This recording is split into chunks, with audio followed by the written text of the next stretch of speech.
Welcome to Thelma FM's Life Story podcast. In this episode, Miles is talking to Margaret McGuire about her life dealing in antiques. Margaret knew at the age of 9 that she was fascinated by the bits and pieces that she found in a walk-in cupboard in her family home. She started out doing antique fairs with her husband in the Assembly Rooms, George Street, selling silver, china and jewellery from one table. She had a gut feeling when something had value.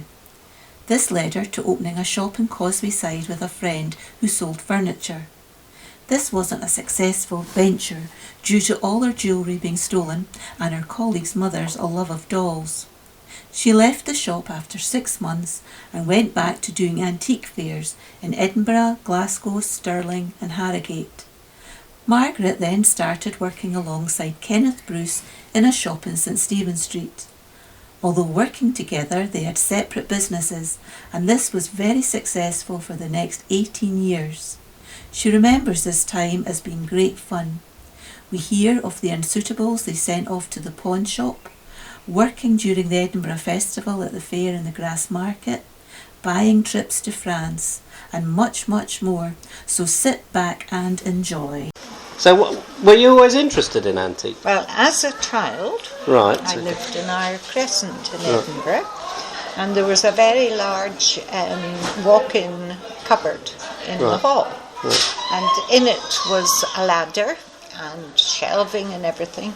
And as a child, I found this cupboard fascinating. And I would climb the ladder and everything and rake about. And one memory is a white cardboard box that one would get from the baker's if you were buying a cake. Yes. And it was filled with bits and pieces, and I loved raking through things. And it was obviously what my father thought might come in handy someday. So this particular day, and I think I was probably about 9, there was a very small Victorian child's chair in mahogany, and this happened to be in the cupboard. But on my climbing up the ladder, and on one shelf was a little tin of silver paint, and there was a little tin of red paint, and very conveniently a couple of little watercolour brushes. So I spent an idyllic afternoon painting this chair. And I don't know what my parents were doing, but because they were probably fed up having a very live wire of a child, I completed the job. And my father must have been sent to find me.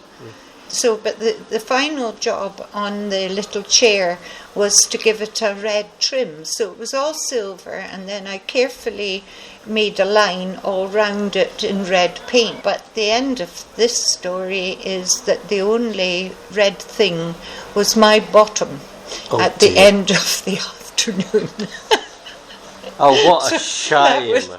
And from that, I think I acquired the love of the workmanship, of wood and everything, and it must have been one smack, and that would be it. But I never forgot that.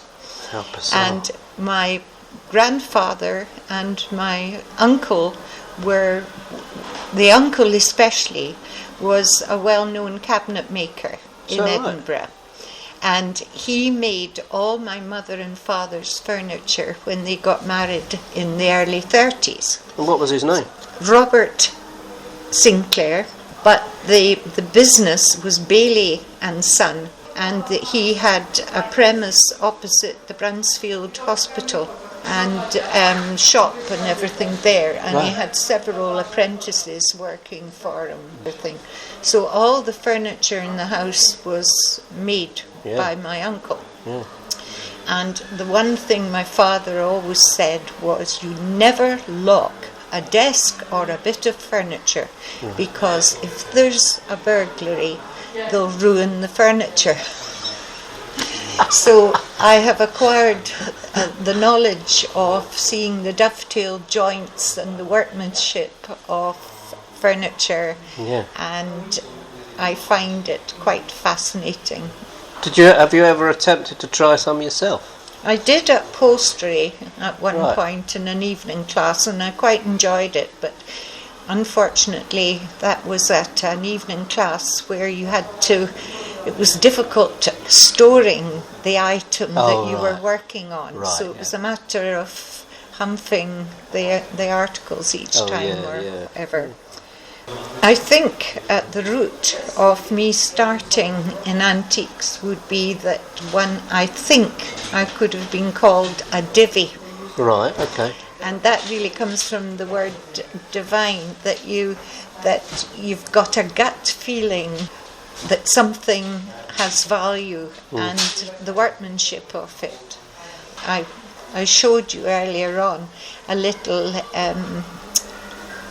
it looked like a lady's compass, a lady's watch, but had a little compass in the middle.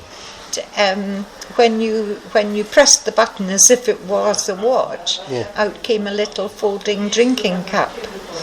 And it was that sort of thing that I love, items that were quite intricate. And I dealt in mainly silver and china and jewellery. Well, but then you said you had that divvy skill. Yes. How did you go along to a shop and say, can I work here, or did you start a business yourself? Or We started doing the antique fairs. We had one stall. And who's we? My husband and myself. Right. And we started with one table in the assembly rooms in George Street, and that developed, and I became known as the Wednesday woman in Edinburgh because I went to various other dealers to buy. Right. So I was always known as the WW because I did my buying on a Wednesday. So I got to know the dealers that I wanted to be, acquainted with. And so, I'm interrupting you here, but no, could you tell me where some of the dealers were? Because that's always interesting to know where shops were, because a lot of them will be gone, yes. presumably.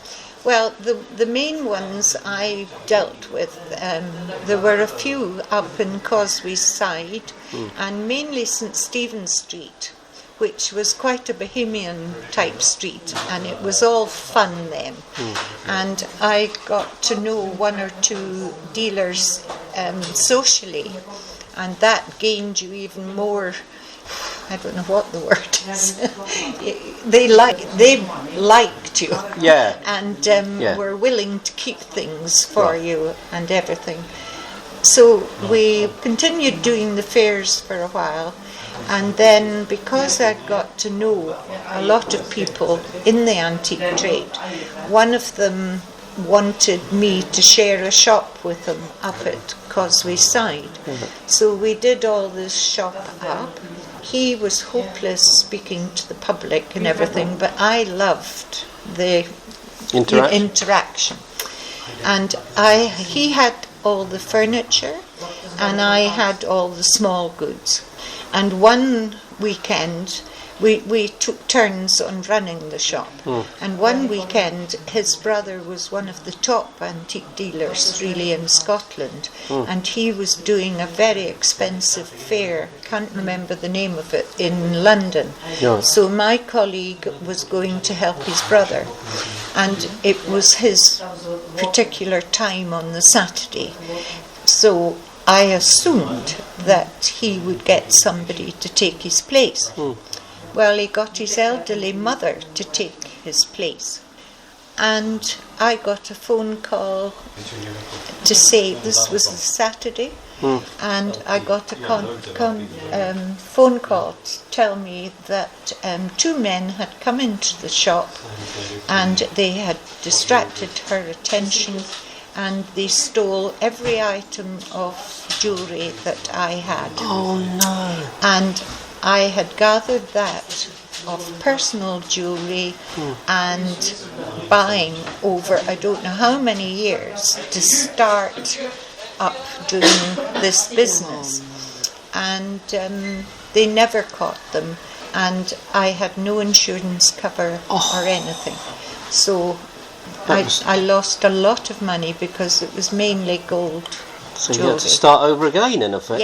Yes. Stocking, anyway. So, and his mother was a well-known doll collector in Edinburgh, fanatical about collecting antique dolls. And she had nothing to do with this business, but she kept bringing more and more dolls. Oh dear. And they kept sitting on every item of furniture. Right. And my husband got even more angry as the days went on, saying, I think they're breeding during the night. And she was determined that her son's name was going to be above the door. Oh, right, okay. Because they were a well-known antique family in Edinburgh. So anyway, I knew that there was going to be a major eruption, so I left. Right. Very And wise. went back to just doing the fairs, and we did the fairs in Edinburgh, Glasgow, Stirling, occasionally Harrogate. We enjoyed that, but it was hard going with all the packing and everything. Yeah. So then the main person that I bought from every Wednesday asked me to come and join him in St Stephen Street. Right. So I was with Kenneth Bruce for 18 years, and we ran our own businesses. We were not partners. Right. And we ran separate businesses from St Stephen Street. And it was fun long ago. It was great fun.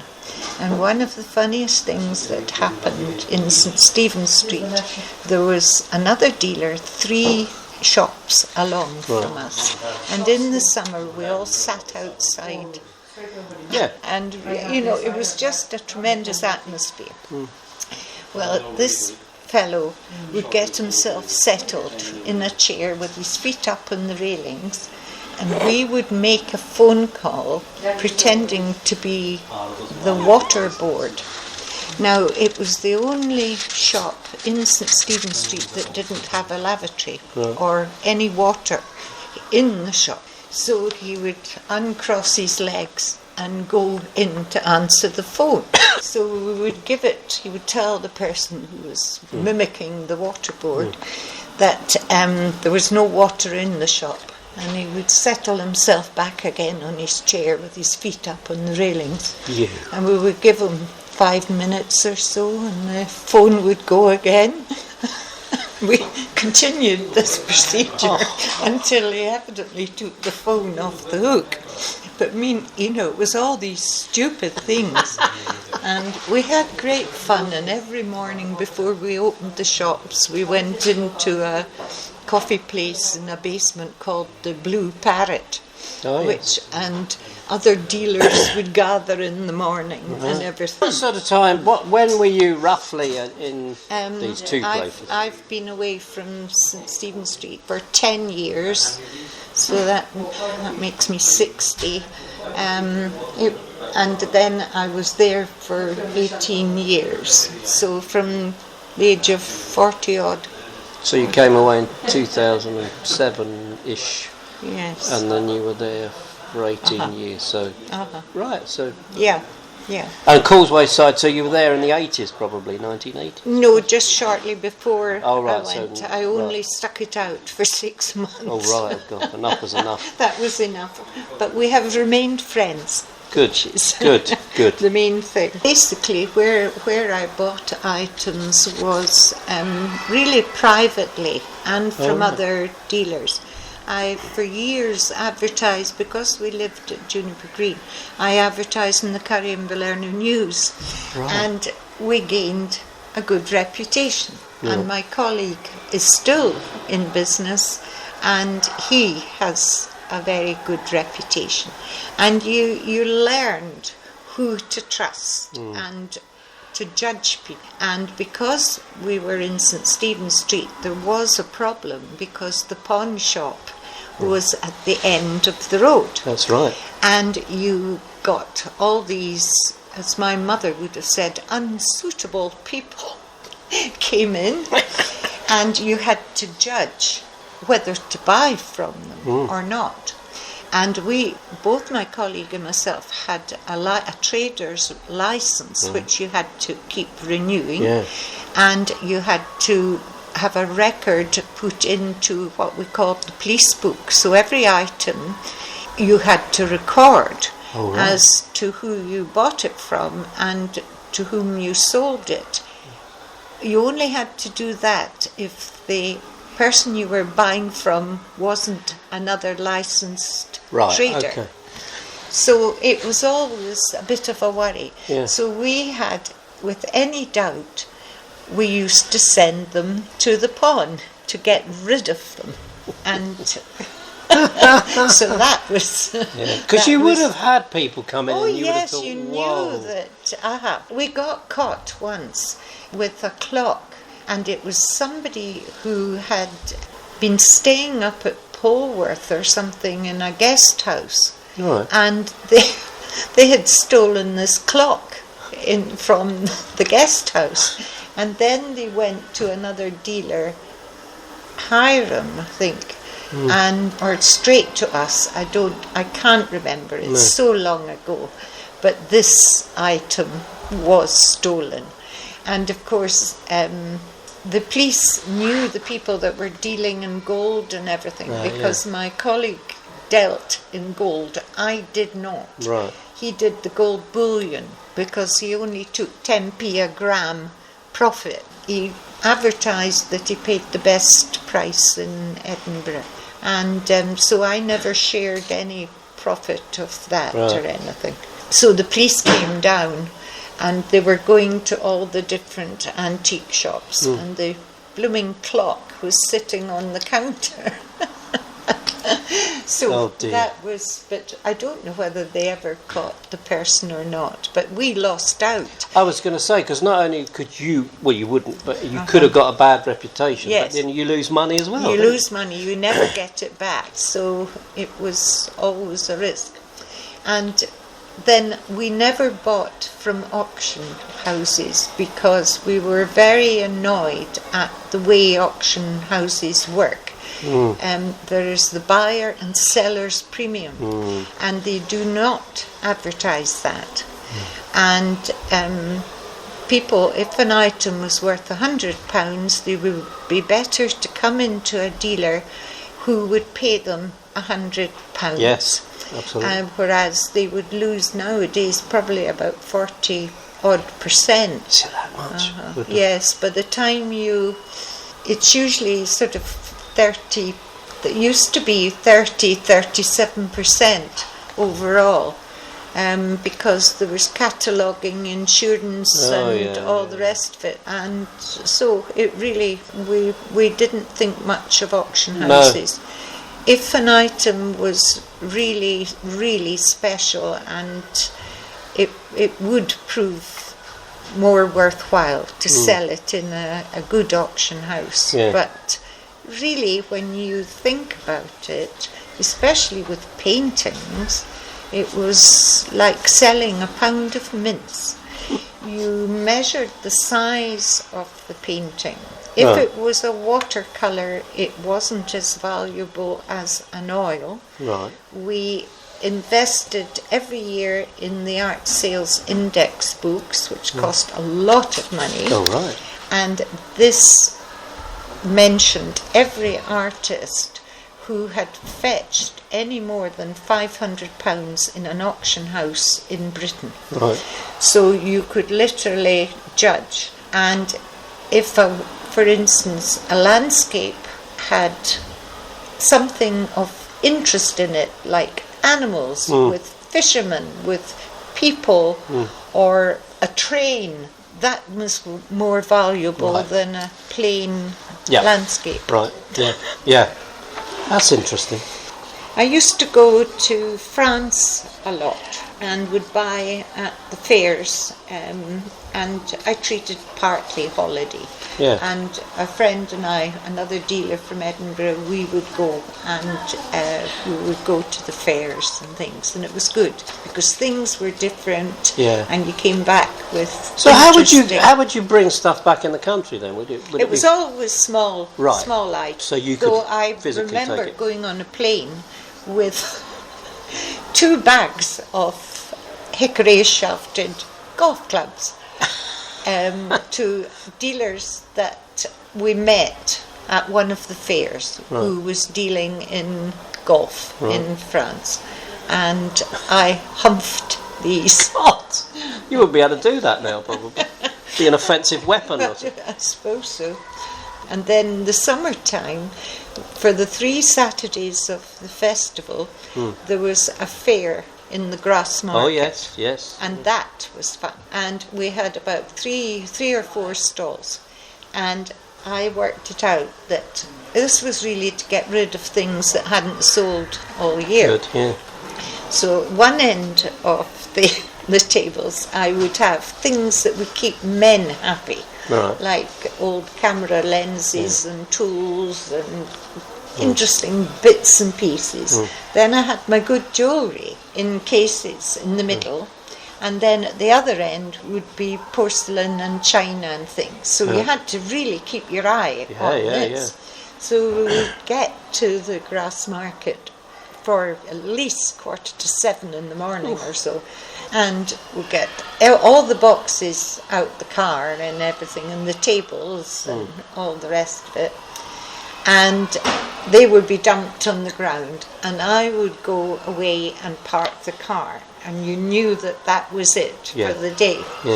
And my kids loved tinned salmon sandwiches, and to persuade them to come up and maybe help us load up or help later in the day, I would have this mountain of salmon rolls and a couple of enormous flasks of coffee to keep us going.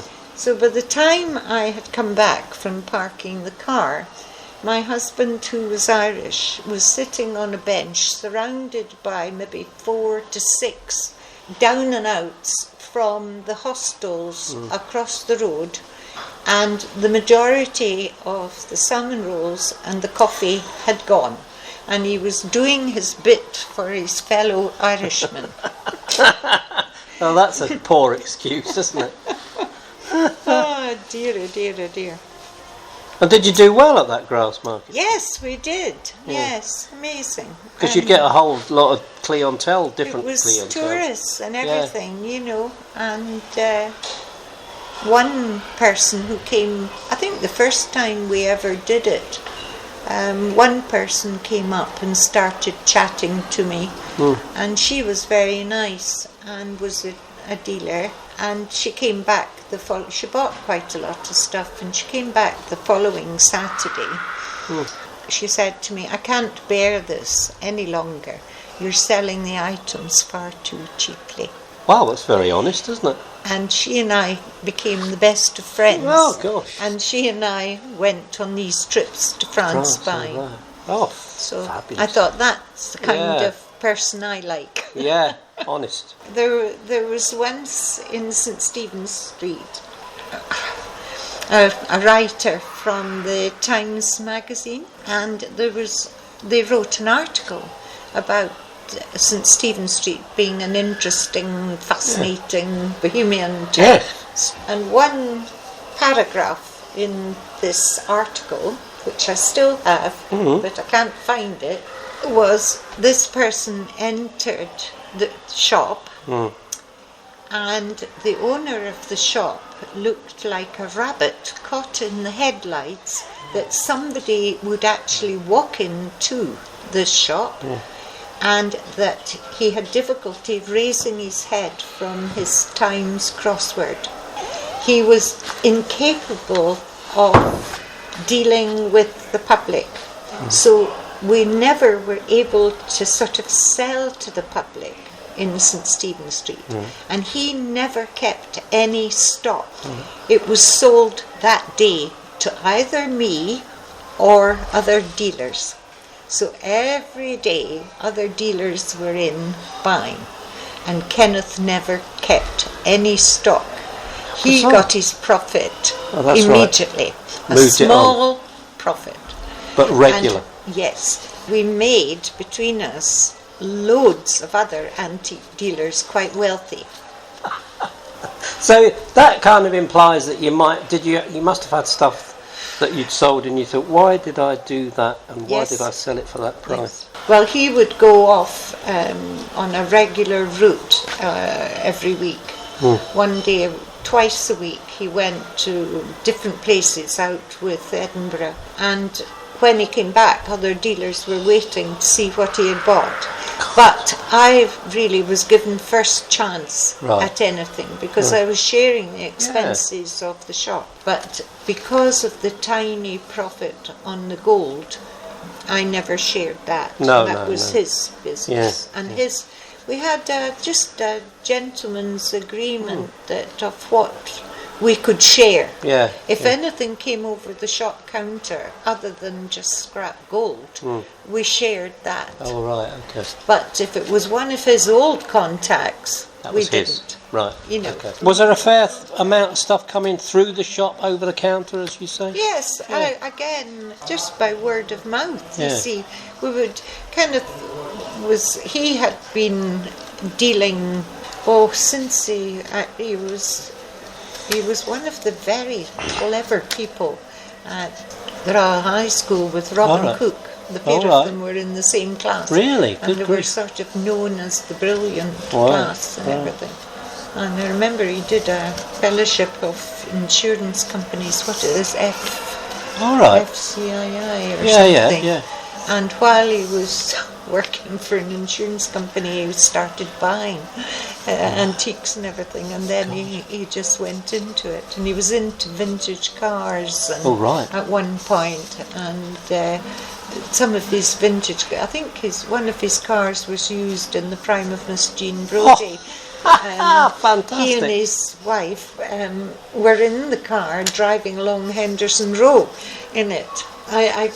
I'm sure it was for the prime of Miss Jean Brodie. I must have a look at that. Is there any item, anything that you sold and you really think, I wished I just kept that for myself? There's always bits. I can think of bits when I used to do a little bit of dealing.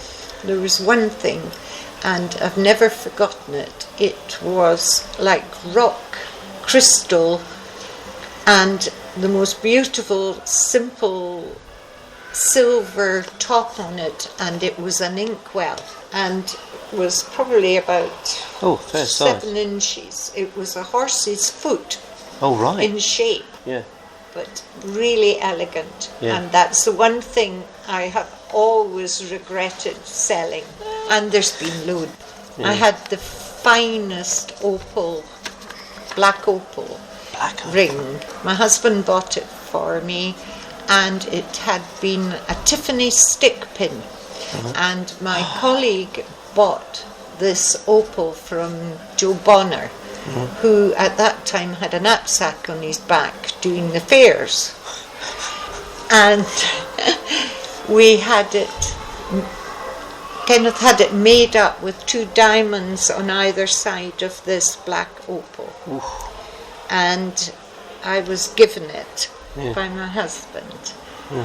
One day when I came back, I had been out and I came back to the shop, and after my husband retired, he used to come to help me in the shop just for safety when my colleague was away. And when I came back in, he says, "You'll never guess who was in the shop." And I said, "Who?" Kiri Takanawa. Right. She was wearing, because she would be talking about Australia, or was she New Zealand? New Zealand. That's right. She was a New Zealander. I don't know how the conversation with the pair of them had gone round to black opals, and he must have said, "Oh, my wife has this fantastic black opal," and she held out her hand, and she had a black opal given to her by the Australian government, I think.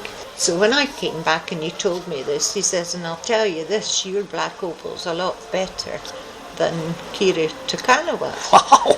So anyway, that was it. But unfortunately, I sold it after my husband died. Right.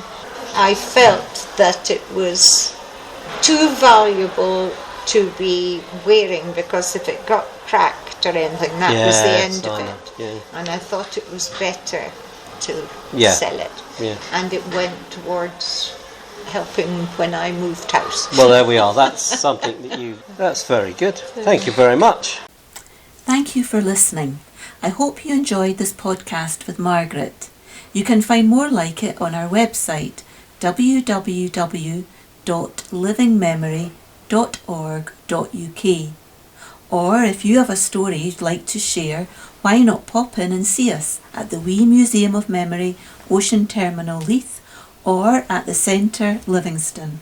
Until the next time, take care.